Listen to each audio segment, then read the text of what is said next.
everyone. Today, let's talk about development. This term is quite familiar to us and its meaning is not difficult to understand. We all want to grow and develop. We have goals and aspirations. That is, our development goals. But these development goals may not be same for all of us. For example, people in village may aspire to have good roads for transportation, and on the other hand, people in cities may aspire to have big malls and cinema halls. So, different people can have different development goals.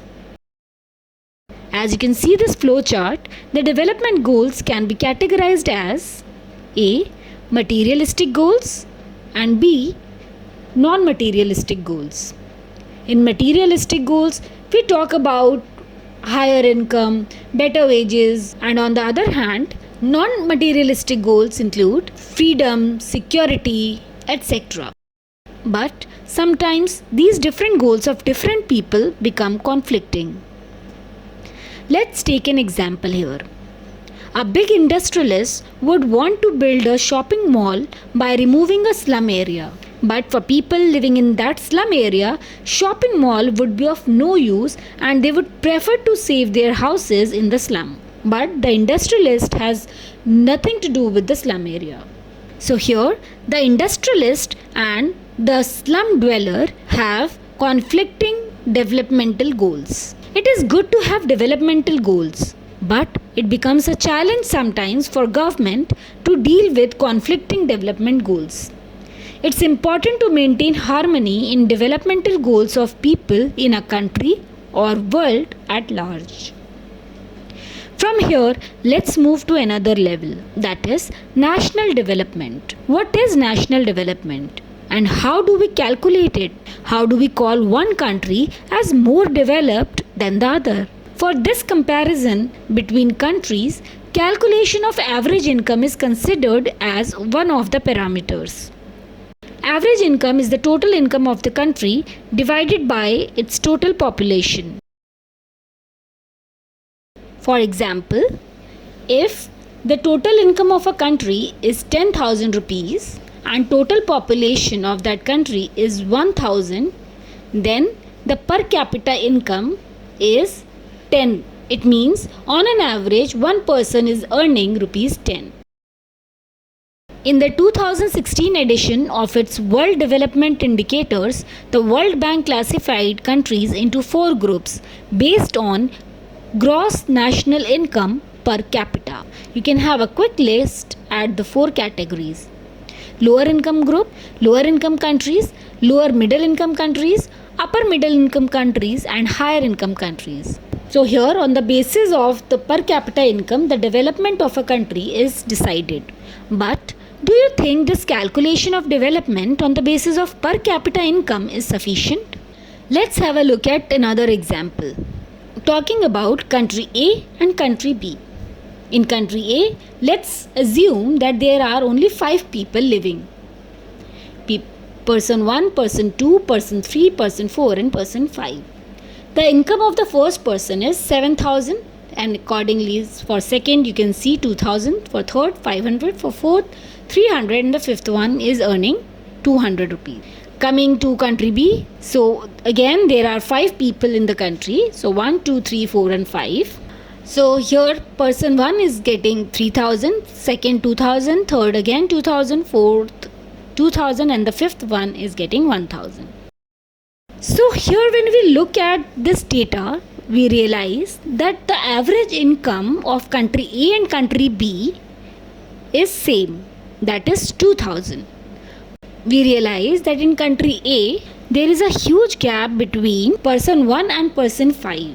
One person is earning 7,000 and another person is earning only 200. So there is a huge gap in terms of the income of people. The data says on an average one person is earning 2,000 rupees, but fifth person is earning only 200 rupees, which is quite less than the average income, that is 2,000. On the other hand, country B, here also the average income is 2,000, but the gap between person earning maximum and the minimum is less. First person is earning 3,000 and the fifth one is earning 1,000, and we don't see a huge gap here. And that's where we come to income disparity. It means even if the average income of two countries is same, it does not mean that the situation or development is same in both the countries. I feel that in country A, the people will not be much in harmony and there will be more social and economic tension. One person is very rich and one is very poor. In country B, there might be better development as the income disparity is less, and we see a kind of harmony as the gap between the richest and the poorest person is less. The socio-economic problems will be less. Let's take another example here from India. Here we see two tables. In the first table we see the per capita income of Punjab, Kerala and Bihar. We are going to compare only Kerala and Punjab here. The per capita income of Kerala and Punjab is almost same, which is around 60,000 as per 2009-10 data. Though the per capita income of both the states is almost same, but if we look at the second table, we see the other parameters as well, like health and education. Even if the per capita income of Punjab and Kerala is same, but in terms of health and education, Kerala is far better than Punjab. So per capita income alone cannot decide which area or which country is more developed than the other. Even if the income is more of one state or one country, it cannot be termed as a developed country unless or until the education level is equally good and the health facilities are good for the people. There can be other criteria also. So for our convenience, we have just added two more, that is health and education. So realizing that calculating development on the basis of income alone is insufficient. So Human Development Report published by UNDP, that is United Nations Development Programme, of various countries considered not just per capita income but also indicators like education and health are considered.